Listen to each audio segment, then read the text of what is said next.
sahabat obrolan ibu-ibu yang terkasih, apa kabar Anda semua? Semoga Anda semua sehat, selalu penuh dengan sukacita dan menunggu info-info ataupun obrolan-obrolan yang menarik dari obrolan ibu-ibu yang biasa kita tayangkan di setiap hari Senin, di minggu kedua dan minggu keempat.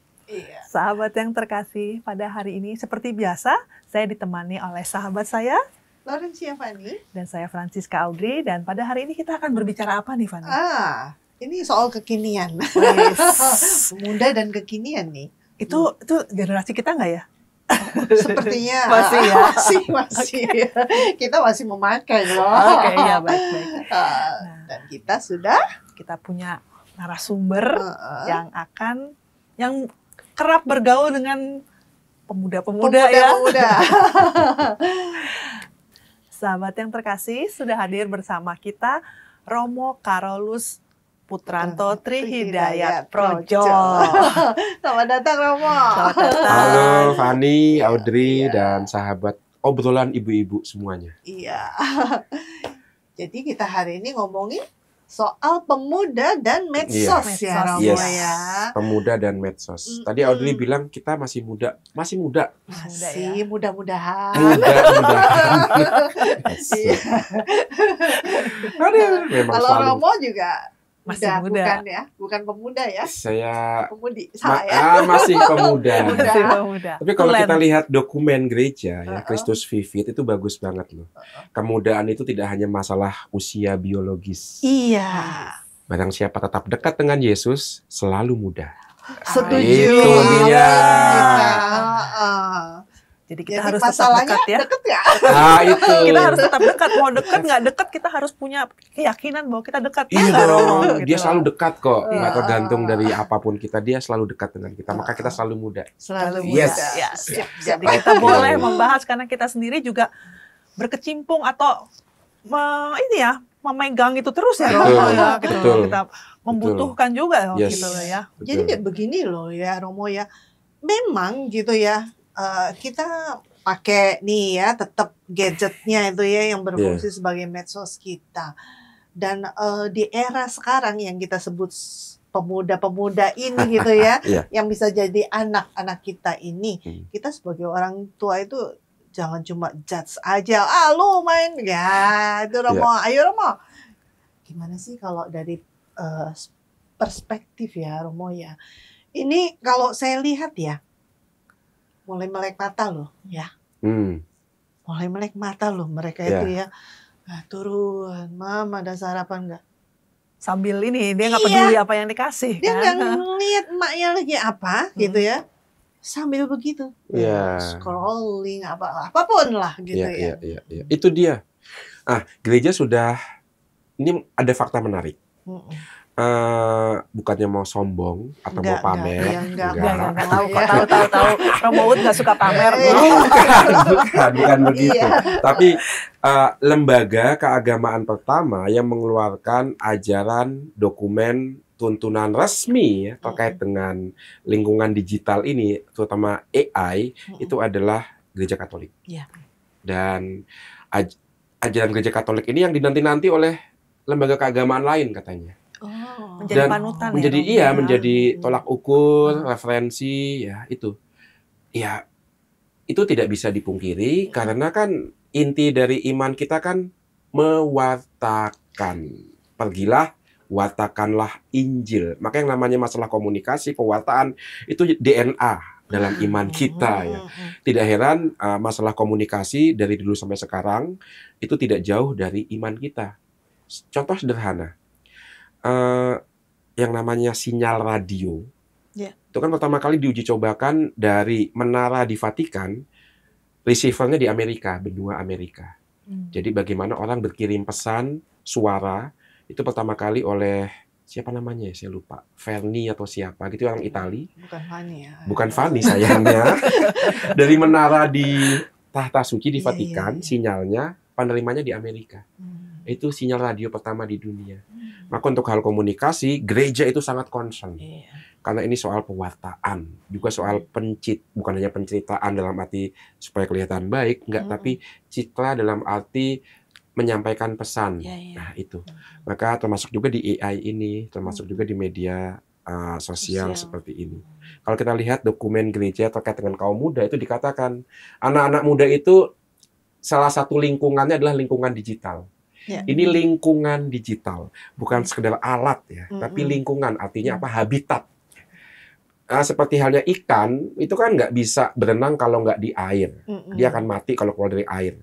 Anak-anak muda zaman sekarang seperti itu, habitatnya digital ini, medsos ini. Kita nggak mungkin menghalangi ya. Kita Kan nggak mungkin kadang-kala ada yang menghalangi. membatasi, begitu boleh nggak? Kan namanya juga kalau ikan kalau dibatasi juga bisa mati, Romo. Betul. Tetapi puji Tuhan, ini bukan habitat alami kita.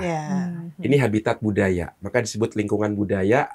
Anak-anak muda kita salah satunya adalah lingkungan budaya digital. Maka betul harus dibatasi. Ada satu buku bagus sekali, judulnya The Anxious Generation. Generasi yang gelisah. Betul nggak Inggris saya ya? Iya, Betul. Generasi yang gelisah. Dia mengatakan begini, perkembangan otak anak itu sampai umur 5 tahun. Ketika anak usia 5 tahun, itu otaknya itu secara fisik itu sudah 90%.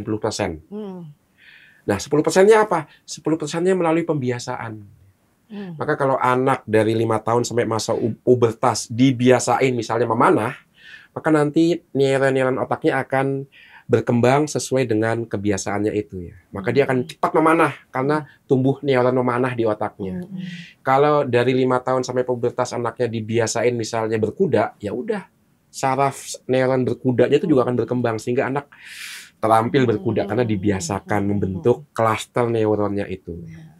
Masalahnya kalau anak dibiasakan main medsos dari 5 sampai pubertas, atau mungkin ya ini Romo, otaknya itu ya ke situ. atau mungkin ini bukan main ya, tapi menjadi pengganti orang tua. Nah, Kan sering begitu ya Romo itu ya. karena memang otaknya didesain dari kebiasaan dia. Iya, pembiasaan itu sendiri. Pembiasaannya itu yang 10% itu adalah saraf-saraf neuron-neuron yang lahir bukan secara fisik tapi dari pembiasaan. Maka nanti akan ada klaster medsos itu di otak anak kalau dibiasakan main medsos sejak usia 5 sampai pubertas. Gambarannya sederhana, bagaimana terbentuknya saraf yang muncul dari kebiasaan itu. Ingat ketika kita kecil ada orang nyemen, kalau masih sangat basah kita nulis di atas semen itu akan hilang ya kan, karena masih sangat basah. Tapi kalau sudah mulai mengering, nggak akan nulis apa-apa kalau udah mulai kering. Nggak bisa. Bisa ketika mulai transisi semen itu dari basah ke kering, kita nulis nama saya misalnya. Jadi bagus. Love Jesus. Nah itu akan permanen tuh. Maka masa transisi begitu penting. Apa yang dicap di masa transisi akan membekas selamanya. Demikian juga otak anak. Ketika masa transisi dari remaja ke dewasa, itu periode yang penting. Maka dibatasi penting. Jangan membiasakan anak sudah megang medsos sejak masa transisi ini, karena itu akan membekas. Itu sebabnya kan di beberapa negara diatur anak di atas 16 tahun yang boleh megang media sosial. Sebelumnya nggak boleh dibatasi, nggak boleh, karena itu terkait dengan perkembangan otak. Pembiasaan itu sangat penting. Untuk saya wajar ya, alkohol juga dibatasi. Di Indonesia beberapa tahun ya boleh minum alkohol? 18 tahun baru boleh ya kan? Nyetir juga kan? 17 tahun. Sekarang saya rasa saatnya juga untuk meregulasi berapa usia yang boleh punya akses ke internet secara bebas. Itu sekarang perkembangannya ke arah sana. Karena kalau otak udah terbentuk untuk apa-apa digital, apa-apa medsos, wah itu udah malas baca, gampang percaya sama yang ada di internet, bahkan bisa menggantikan orang tua tuh. Kata orang tua nggak didengerin, kata media sosial didengerin. Karena memang udah terbentuk klaster otaknya itu. Terus bisa ini mungkir gitu. Enggak tuh katanya sih. Iya kan, dia lalu cari alibi di internet. Ya, itu. Apalagi mencari pembenaran. Kalau ada sesuatu di yang internet, nggak sesuai dengan apa yang dia mau, dia mencari pembenaran. Betul, begitu itu ya. dia. Karena memang udah dibiasakan begitu ya. Tapi itu tidak hanya untuk anak-anak kok. Kita juga loh. Karena kebiasaan. Walaupun yang sudah muda ya. Iya, udah nggak muda lah. Enggak, tetap muda. Tapi ketika nggak terbiasa dengan literasi gitu ya. Apa yang dikatakan internet kita terima mentah-mentah begitu saja. Makanya kan berita hoax jadinya Gampang sekali. Itu aspek negatif sih dari media sosial. Romo punya media sosial nggak, Romo? Aduh, puji Tuhan punya tapi nggak aktif. saya nonton, saya penikmat pasif saya. Tapi ya kita. Tapi nggak melakukan itu ya, zombie scrolling atau iya, scroll. Saya sempat sih ngalamin itu, asik juga loh ternyata loh. Itu kan asik ya. Karena tapi saya banyak sekali loh waktu yang terbuang. Nggak sadar 2 jam, scrolling 2 jam, tahu-tahu 2 jam. Apalagi kalau itu internet pintar ya. Romo Uut suka lihat film tentang kucing. Ya udah dikasih ke saya, algoritmanya ngasih di YouTube saya itu kucing terus. Waduh, jadi kan 2 lucu jam. Ya, jadi karena menarik lucu ya. kan sesuai dengan minat saya. Nggak sadar 2 jam. Itu bahkan untuk kita yang sudah dewasa pun itu masih melewati hati-hati juga. Betul itu. Bayangkan apalagi untuk anak-anak yang sudah terbiasa sejak kecil, yang di klaster otaknya itu, ayo internet. Ya itu, maka perlu dibatasi. Singkat kata. Anak Romo, kucing saya aja juga suka internet. Kadang ada film-film ya Romo yang buat kucing gitu ya. Iya dia lihat deh, cari-cari ke belakang gitu. Itu bisa lama loh. Maksudnya saya bayangkan gitu, kucing aja bisa sampai lama dia memperhatikan itu gimana manusia. Jadi kita yang punya minat, punya kesadaran, dan gampang dipancing ke sana. Nah, kita ngomongin negatifnya terus ya. Iya sih, ada positifnya nggak sih? Nah, kita nih ya, sebagai orang dewasa istilahnya ya, yang harusnya kita membuat regulasi, salah satunya yaitu tentang pembatasan itu. Gitu. Tapi di lain itu ya, Romo ya, saya lihat mereka yang bikin anak-anak muda ini yang bikin konten kreator ya. Betul. Itu perlu loh kayak begitu scrolling kayak begitu. Itu positifnya di situ. Dia itu scrolling tapi kan untuk menghasilkan. Nah, itu menjadi ladang pekerjaan baru ya. Salah membuka satu peluang. Positifnya di situ. Yang konten kreator pasti tidak pasif ya. Dia melihat kecenderungan kayak gimana. Apa nih yang bisa Nah, itu kan sebenarnya mengaktualisasikan, istilahnya aktualisasi. Artinya mewujudkan ya sebenarnya minat dan bakat yang ada dalam dirinya itu aktif dia. Dia bukan zombie. Dia betul-betul dengan kesadaran membuka peluang kayak begini tuh. Saya punya teman yang sangat terbantu karena konten kreator, yaitu mewarnai. Dia punya satu dan lain hal, tapi dengan mewarnai sangat membantu dia untuk kemudian bisa mengatasi permasalahan-permasalahan dalam hidupnya. Mewarnai, dan itu dia temukan dari sebuah channel media sosial seorang content creator. Tidak hanya menjual buku, tapi juga ada pelatihan secara audiovisual. Itu kan sangat bagus ternyata. Bisa juga membantu orang lain loh. Memberi inspirasi juga. Tidak hanya penghasilan, tapi inspirasi untuk banyak pribadi yang membutuhkan juga ternyata. Ini positifnya di sini. Maka menggunakan media sosial tidak secara pasif, tapi sebagai peluang mewujudkan talenta yang ada dalam diri kita. Dan itu nggak semua anak muda itu bisa berpikir ke arah situ. Sayangnya. Banyak yang hanya mau jadi penikmat ya. Iya, itu dia. Maka sekali lagi sih ujung-ujungnya adalah dalam diri kita nih mau apa nih. Nah, sekarang kita ini yang sebagai yang kita sebut diri kita sebagai orang dewasa, apa sih yang bisa kita suggest, apa yang bisa kita dorong untuk gitu ya, untuk bagaimana gitu loh. Nah, ini kan obrolan ibu-ibu kan juga memanfaatkan media sosial. Betul. Ini sudah kita buat ya. Jadi salah satu kecanggihan media sosial dikatakan dalam dokumen Christus Vivit, yang itu dokumen untuk anak-anak muda, adalah melalui media sosial banyak hal, khususnya informasi, bisa disampaikan secara cepat. Bagaimana nih anak-anak muda nih menyampaikan informasi yang cepat terkait kebaikan, terkait iman, itu kan bagus ya.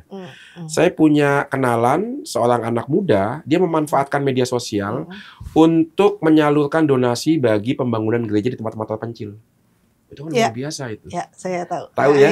Itu bagaimana bisa dimanfaatkan itu. Maka yang pertama-tama adalah satu, menyadari kita itu murid Tuhan. Ada media sosial. Maka kebaikan apa yang mau bisa saya sampaikan melalui medsos ini? Maka kata kese itu nggak boleh dilepaskan. Bagaimana niat baik kita itu bisa disalurkan melalui media sosial. Banyak contohnya sudah Dan ada. caranya Dan caranya juga bermacam-macam ya. Seto Malsunu pasti ya, udah dikenal ya, dosen favorit di KPKS ya. Dia membuat video kitab suci untuk anak-anak. Gratis, bisa di-download di media sosial secara cuma-cuma. Dan itu ternyata luar biasa, karena nggak main-main itu. Yang apa namanya, desain animatornya juga serius, rumah house production juga serius, dan cuma-cuma.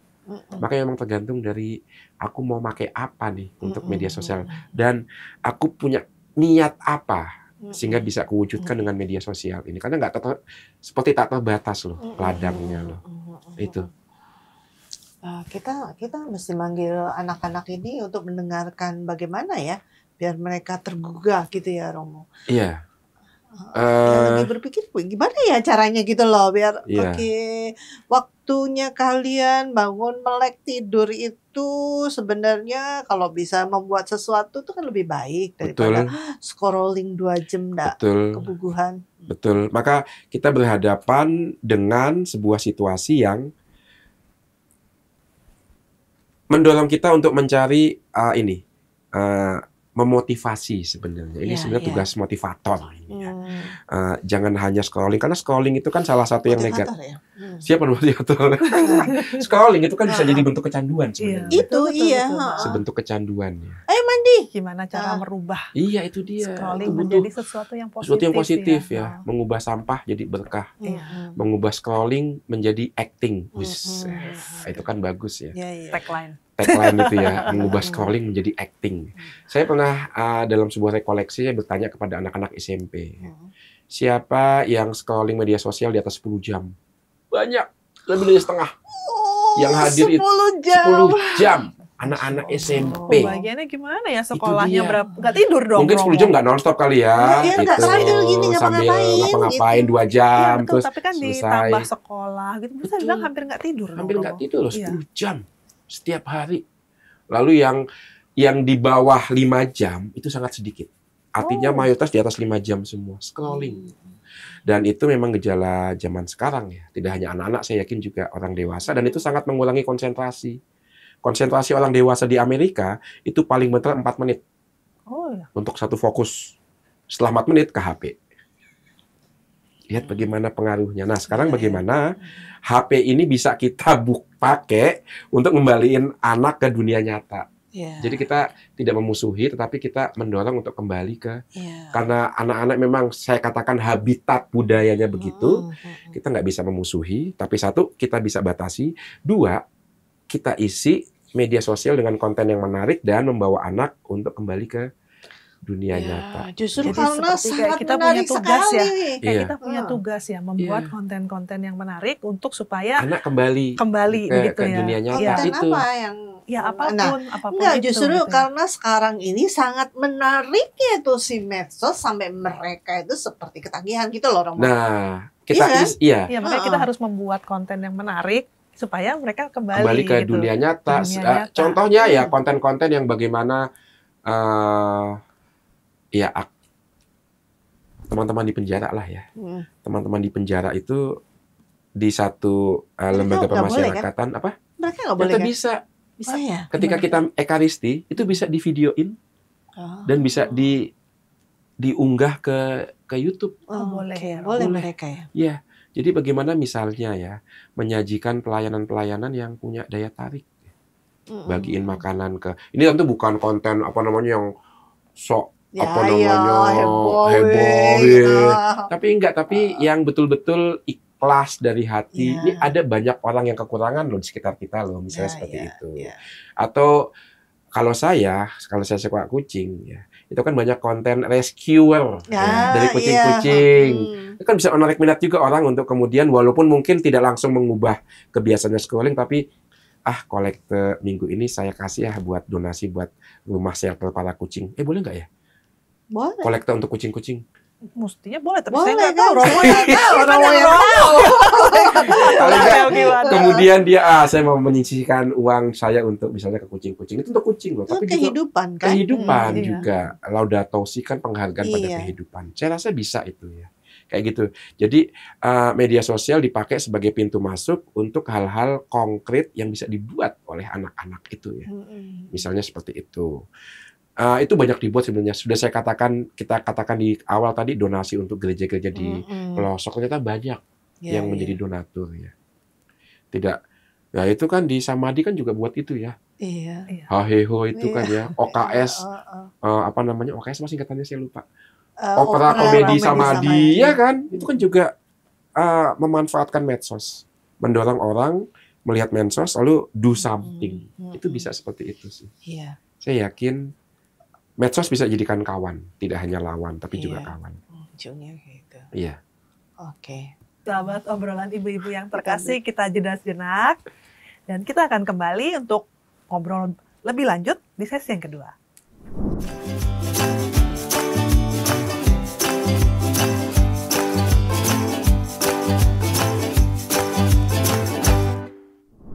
Sahabat obrolan ibu-ibu yang terkasih, terima kasih sahabat masih dengan setia mengikuti acara obrolan ibu-ibu KAJ Radio Line.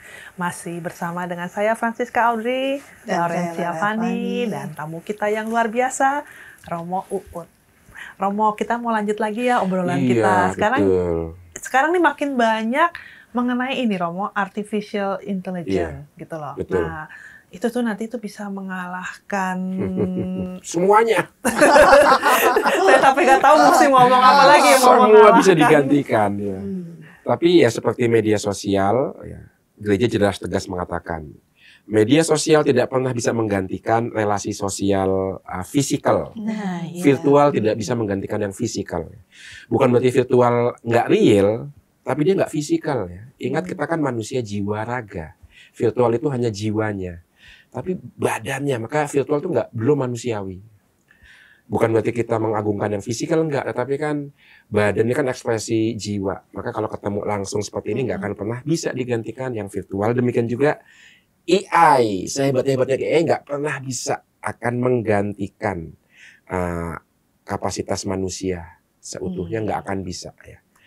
Tapi ada ini loh Romo, saya pernah dengar ada satu aplikasi atau apa, jadi buat orang-orang yang introvert, jadi dia bisa, saya belum pernah buka, tapi maksudnya si AI itu bisa menjadi pengganti teman, bisa membuat dia berbicara, berdiskusi, atau menjadi, saya gini, saya lagi butuh, misalnya nggak punya pacar gitu ya Romo, misalnya nih, saya lagi butuh pasangan, punya pacar, dia bisa berkata dengan manis, si AI-nya itu loh seakan-akan menjadi pasangan.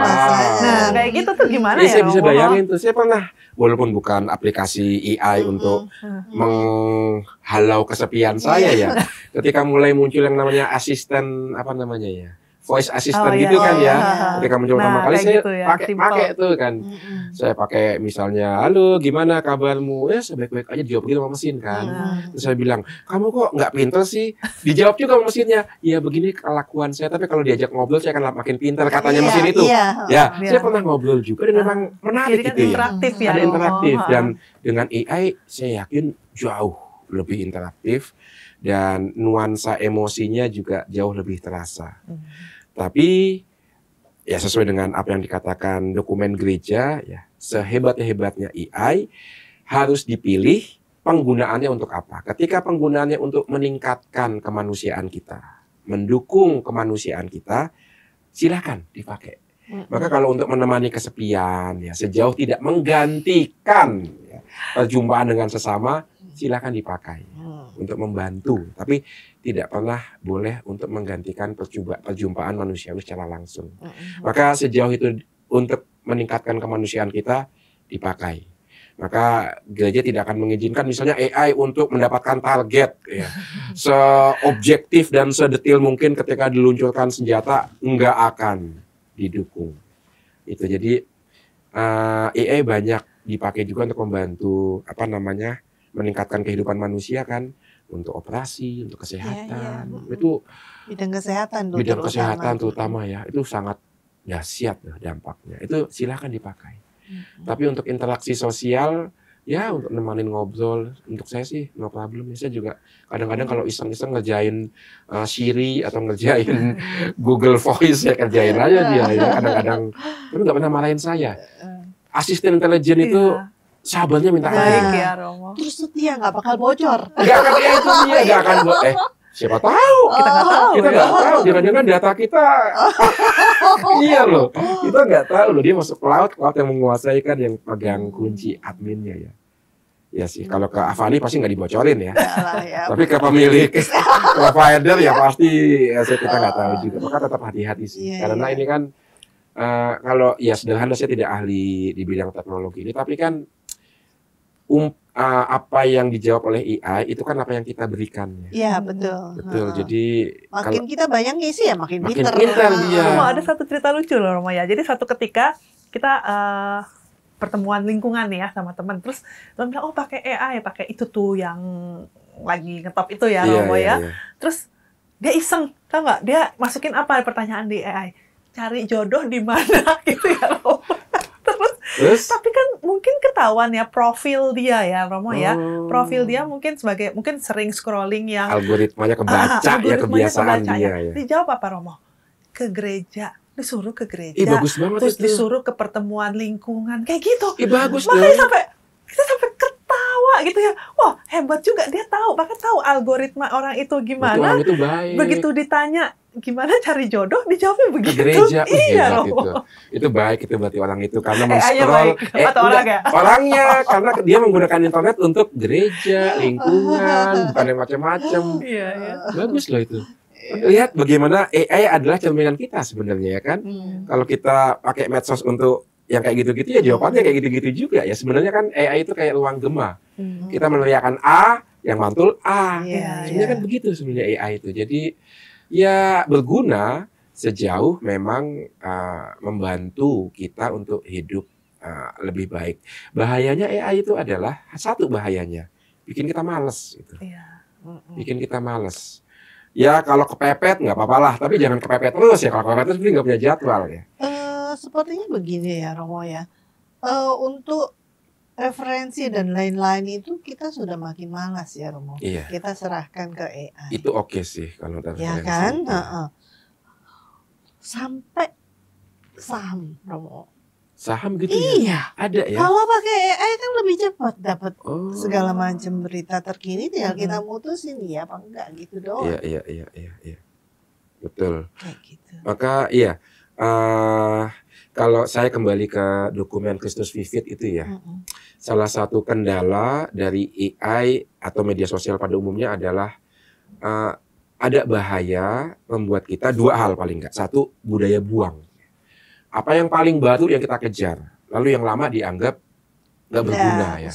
Itu kan bahaya itu. Karena kan AI memang selalu kan update informasi terbaru yang dikejar ya kan, input yang paling baru.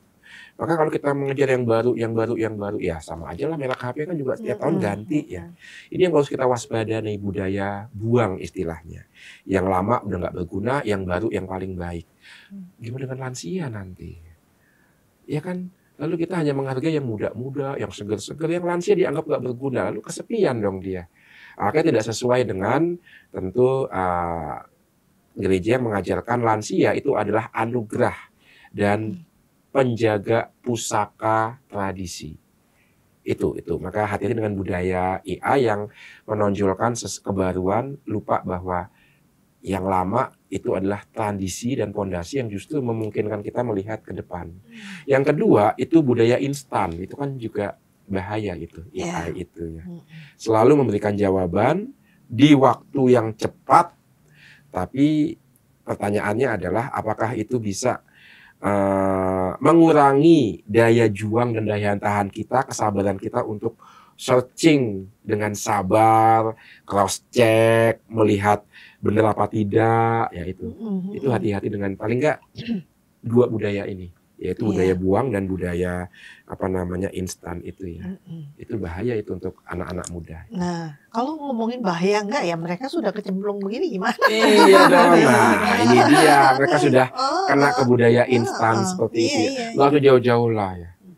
Di satu majalah online ya, itu sedang ada perdebatan. Etiskah membuat homili mingguan dengan AI? Karena ketika kita buatlah homili dengan bacaan pertama ini, bacaan kedua ini, Injil ini, bagus loh hasilnya loh. Iya, betul. Hasilnya bagus itu. Betul. Maka etis nggak ya seorang imam homilinya itu dibuat oleh AI dalam jangka waktu sepersekian detik? Nah itu kan juga instan juga sebenarnya. Ya maka kemudian ya mungkin kontennya bagus, tetapi cara menyampaikannya kan beda ya. Yang buat sendiri dengan yang Dari instan AI. seperti dengan Itu AI. sebagai gitu. tambahan atau Itu tambahan oke. Iya. Ya romo-romo muda yang sudah kecemplung di AI itu kan pasti akan menggunakan itu. Maka kita tidak bisa melarang, tidak bisa mengatakan itu jahat semuanya, tapi tambahan saja. Iya. Kalau imam itu sudah backgroundnya sudah sering baca, sudah mencintai kitab suci, ya kayak gini mah tambahan ya. Tinggal nanti ditambah-tambahin dalam homili, umat juga akan deliver, pesannya akan sampai itu. Beda dengan orang yang udah nggak suka baca, nggak akal sama kitab suci, mengandalkan IA, beda pasti rasanya. Ya udah, Nggak bisa plek-plek mengembangkan itu aja. Itu aja ya kan. Juga nggak bisa melihat mana yang penting, mana yang enggak, mana yang harus disampaikan, mana yang bisa dihilangkan. Itu hanya mereka yang sudah punya budaya baca sebelumnya. Maka anak-anak muda yang sudah kecemplung, nggak perlu kita ajarin AI. Untuk saya, mulai kerasulan membaca. Kerasulan membaca. Jangan sampai buku itu kemudian hilang sama sekali. Puji Tuhan dalam liturgi, kitab suci nggak digantikan dengan tablet. Tetap kita pakai buku yang bisa dibawa, diprosesi, dibuka, dicium. Itu kan bisa menjadi rujukan. Anak-anak, kitab suci nggak akan digantikan loh dengan tablet loh. Yuk, kita juga mulai akrab dengan yang namanya buku, yuk. Itu. Saya kenal satu keluarga ketika setua pemberkatan rumah, anaknya itu anaknya 2 perempuan. Yang satu masih usia taman kanak-kanak, yang satu lebih kecil lagi, masih 3 atau 4 tahun. Ketika saya tanya gimana anak-anak kok selama acara, ketika saya datang sampai makan siang, anak-anak nggak pernah megang HP. Dia bilang begini, enggak Romo, saya membiasakan anak-anak baca buku. Sebelum tidur dibacakan buku cerita, ketika ketika waktu-waktu prime time aktif, entah setelah sekolah atau siang begitu, dibiasakan melihat buku bergambar gitu. Nah, itu kan luar biasa. Maka kita tidak mau menolak, tapi membatasi. Baik AI, media sosial, dan kerasulan buku. Membaca. Nanti ketuanya Romo. Ketuanya Romo. Jangan salah loh. Ya, kembali ke buku ya. Dulu Plato, seorang filsuf Yunani, itu juga mengatakan buku itu hanya memberikan kita ingatan palsu. Jadi buku itu nggak selamanya diterima dengan baik. Bahkan seorang filsuf namanya Plato yang rajin nulis buku, itu pun meremehkan buku. Ya, sekarang kita tidak mau meremehkan AI, ya, karena itu kan dalam tanda kutip digital media sarana komunikasi yang barunya. Tetapi kita meletakkan AI, media sosial pada tempatnya. Tidak menggantikan peran buku. Karena beda membaca buku dengan melihat AI. Even saya sekarang pun demen baca e-book. Nah kalau e-book tuh gimana Romo? Nah, saya juga e-book. Iya. Karena di dalam satu tablet yang ringan, ribuan buku. Dalam arti pokoknya membaca. Iya. Itu berbeda ya itu dengan berbeda AI. dengan AI karena buku walaupun itu e-book tetap buku, tetap kita harus membaca, tetap fokus dan daya tahan pada satu tema itu ada ya. Sementara yang scrolling paling bantu masih berapa detik gitu kan ya. Maka kebiasaan non-scrolling, doom scrolling tadi itu kan sebenarnya mengurangi kapasitas kita untuk konsentrasi pada satu hal untuk jangka waktu yang lama. Sementara baca buku, wah itu untuk paham satu tema aja kan ngulang.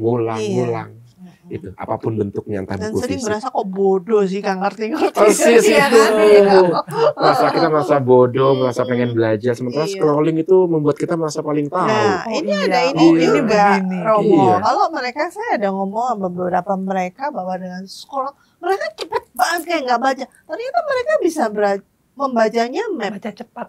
Oh gitu. langsung iya. satu per page. Betul. Bukan kayak kita. Iya. Nah, itu perlu belajar juga Betul. sebenarnya. Jadi itu sisi positif ya. Membaca Sisi cepat. positif, Nah, membaca cepat. Itu Iya. bisa. Man, ya, itu balik lagi berguna kagak? Nah, itu dia.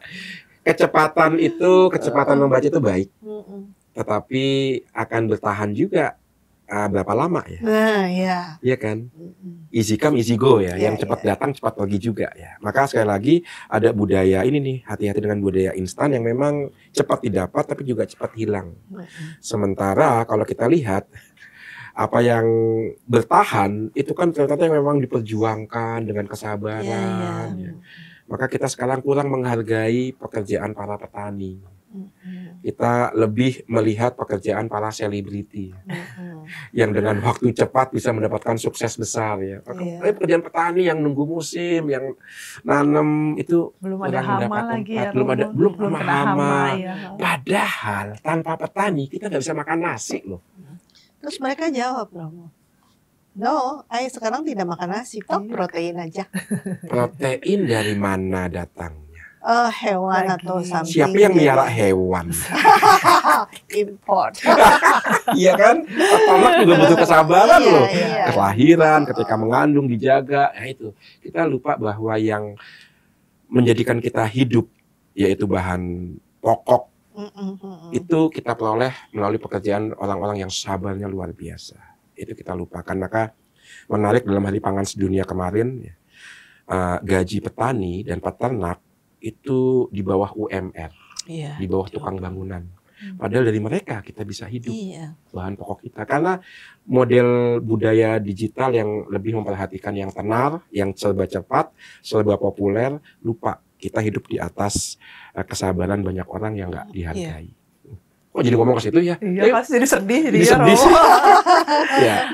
Kamu kayaknya sedih ini juga kita, waktunya juga iya, udah pas banget. Mau ngobrol panjang mau lebar sedih, lagi, ya, kita selesai. tapi kayaknya waktunya sudah habis gitu. Mungkin kamu bisa ngasih kesimpulan sedikit.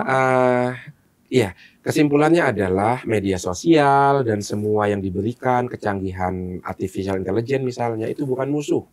Itu adalah peluang. Peluang yang bisa kita pakai untuk menyebarkan kebaikan, meningkatkan kemanusiaan kita tanpa melupakan resikonya. Ya. Ketika kita tidak menjadikan itu sebagai alat dengan kebijaksanaan. Resikonya sudah kita lihat tadi, budaya buang, budaya instan, ya, dan banyak ekses negatifnya, kecanduan, ya, dan seterusnya. Maka ini adalah sarana, bukan pengganti, tapi sarana kita. Sama-sama para ibu-ibu yang selalu ngobrol. Iya, inspirasinya ya buat kita. Ya moga-moga kita bisa ya. Kita bisa menjadi orang tua yang jangan cuma ngomong loh, ya. kasih teladan loh. Iya, memberi tuntunan, memberi teladan, memberi contoh buat anak-anak kita dalam. Jadi kita harus bikin kita harus mulai membuat satu konten dong. Betul. Itu belajar malah ya dari anak konten kreator. Yuk kita tutup, Audrey. Baik, sahabat obrolan ibu-ibu yang terkasih, terima kasih atas kebersamaan kita. Kita akan jumpa lagi di obrolan ibu-ibu yang berikutnya, tentu dengan tema dan makna yang sangat luar biasa. Saya Francisca Audrey dan sahabat saya Laurencia Fani dan juga dan saya Romo Uut. Pamit undur diri. Sampai di sini perjumpaan kita. Kita akan jumpa lagi di obrolan ibu-ibu edisi berikutnya. Dadah. Bye-bye.